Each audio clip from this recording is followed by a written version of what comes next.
নমস্কাৰ সকলোকে স্বাগতম জনাইছো নিমাত ষ্টাডি পইণ্ট চেনেলটোলৈ। আজি আমি এই ভিডিঅ'টোৰ মাধ্যমেৰে HS second year history chapter 2 ৰজা কৃষক আৰু নগৰসমূহ প্ৰাৰম্ভিক ৰাজ্য আৰু অৰ্থ ব্যৱস্থা শীৰ্ষক পাঠটোৰ সকলোবোৰ মোষ্ট ইম্পৰ্টেণ্ট অতিসমূহ প্ৰশ্ন উত্তৰ আলোচনা কৰিম।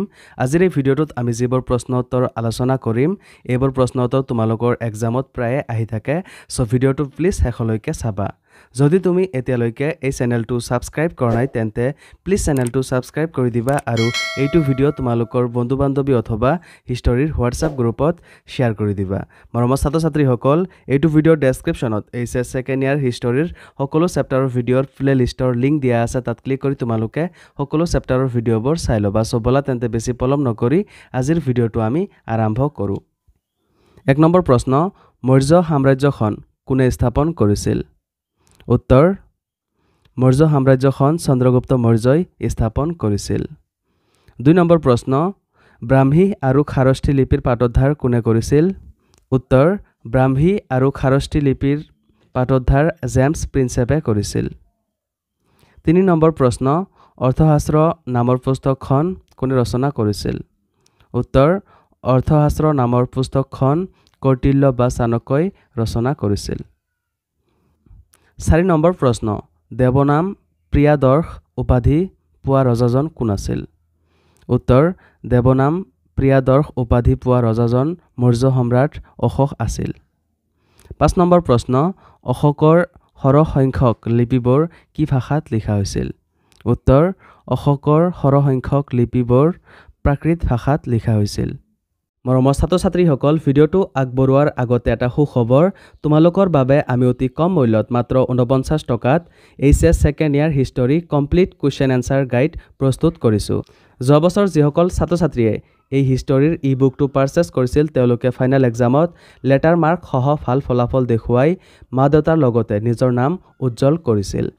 তোমালোকেও যদি মাত্ৰ 49 টকাত এই ই বুকটো পাৰচেছ কৰি পৰীক্ষাত লেটাৰ মাৰ্ক সহ ভাল ফলাফল দেখুৱাই মা দেউতাৰ লগতে নিজৰ নাম উজ্জ্বল কৰিব বিচৰা তেন্তে স্ক্ৰীণত দিয়া হোৱাটছআপ নাম্বাৰ অথবা ডেছক্ৰিপশ্যনত দিয়া লিংকত ক্লিক কৰি অতি সোনকালে আমাৰ টীমৰ লগত কণ্টেক্ট কৰা। ধন্যবাদ। 6 নম্বৰ প্ৰশ্ন, প্ৰাচীন ভাৰতৰ ইতিহাস চৰ্চাৰ অন্যতম সমল কি আছিল? উত্তৰ, প্ৰাচীন ভাৰতৰ ইতিহাস চৰ্চাৰ অন্যতম সমল শিলালিপিবোৰ আছিল। 7 নম্বৰ প্ৰশ্ন, প্ৰাচীন যুগৰ আটাইতকৈ শক্তিশালী মহাজনপদ কোনখন আছিল? উত্তৰ, প্ৰাচীন যুগৰ আটাইতকৈ শক্তিশালী মহাজনপদখন আছিল মগধ। 8 নম্বৰ প্ৰশ্ন, গ্ৰীক পৰিব্ৰাজক মেগাস্থিনিছে কাৰ ৰাজত্বকালত ভাৰত ভ্ৰমণ কৰিছিল?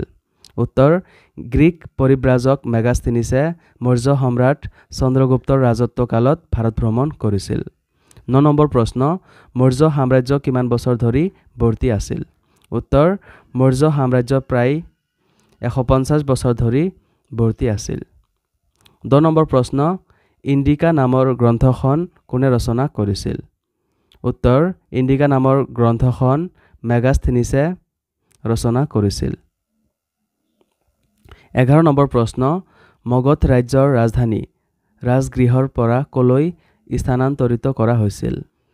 উত্তৰ, মগধ ৰাজ্যৰ ৰাজধানীৰ ৰাজগৃহৰ পৰা পটলিপুত্ৰলৈ স্থানান্তৰিত কৰা হৈছিল। 12 নম্বৰ প্ৰশ্ন, ৰজা অজাতশত্ৰু কোন বংশৰ ৰজা আছিল? উত্তৰ, ৰজা অজাতশত্ৰু মগধৰ হৰ্যঙ্ক বংশৰ ৰজা আছিল। 13 নম্বৰ প্ৰশ্ন, মগধ ৰাজ্যৰ প্ৰাচীন ৰাজধানীখনৰ নাম কি আছিল? উত্তৰ, মগধ ৰাজ্যৰ প্ৰাচীন ৰাজধানীখনৰ নাম আছিল ৰাজাগাহ। 14 নম্বৰ প্ৰশ্ন, চিলাপাদ্দিকৰম নামৰ মহাকাব্যখন কোন ভাষাত ৰচিত হৈছিল? উত্তৰ, তামিল ভাষাত ৰচিত হৈছিল। 15 নম্বৰ প্ৰশ্ন, প্ৰাচীন কালত ভাৰতৰ স্বৰ্ণমুদ্ৰা কোন বংশই প্ৰচলন কৰিছিল?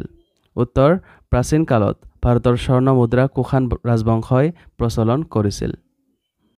সো মৰমৰ ছাত্ৰ ছাত্ৰীসকল, আজিলৈ এইখিনিয়ে। তোমালোকে যদি এতিয়ালৈকে মাত্ৰ 49 টকাত HS second year history complete question answer গাইডটো পাৰচেছ কৰা নাই তেন্তে স্ক্ৰীণত দিয়া হোৱাটছআপ নাম্বাৰ অথবা ডেছক্ৰিপশ্যনত দিয়া লিংকত ক্লিক কৰি অতি সোনকালে আমাৰ টীমৰ লগত কণ্টেক্ট কৰা। ধন্যবাদ।